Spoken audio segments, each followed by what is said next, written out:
जिसने पूरी दुनिया को हैरान कर दिया। खबर यह है कि हाल ही में जो ईरान, इसराइल और अमेरिका की जंग हुई, उसमें इसराइल ने ईरान पर तो हमला किया ही, उन्होंने इराक पर भी हमला किया और इराक के अंदर एक खुफिया बेस बना रखी थी। वॉल स्ट्रीट जर्नल की ये एक्सक्लूसिव खबर है, जिसमें वॉल स्ट्रीट जर्नल लिखता है कि इराक के मगरबी सहरा के अंदर इसराइल ने यह खुफिया तौर पर अपनी बेस बनाई। बेस का मकसद क्या था? बेस का मकसद यह था कि जब ईरान के अंदर ऑपरेशन हो या हमला हो और वहां पर अगर इसराइल का कोई जहाज गिरा दिया जाए या किसी किस्म की फौरी कमक चाहिए हो ईरान के अंदर, तो इराक जो जाहिर है ईरान का एक नेबरिंग कंट्री है, तो इराक में ये जो बेस है ये फौरी तौर पर वो मदद फराहम करेगी। अब हैरानी की बात यह है कि इराक को इसके बारे में कानो कान खबर नहीं हुई।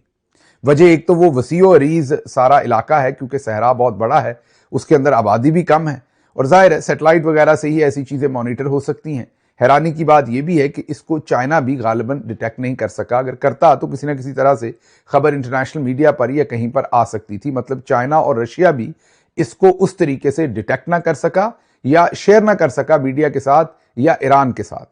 क्योंकि बहुत लेट जब इराक को इस बात का पता चला और इराकी जो फौज थी उसने वहां जाकर चेक करने की कोशिश की, तो इसराइल ने इससे पहले कि इराकी फौज उस खुफिया जो भी उन्होंने सिस्टम बनाया था या खुफिया अपने लिए एक अड्डा बनाया था छोटा सा, वो मेकशिफ्ट अड्डा ही होगा जाहिर है, जिसकी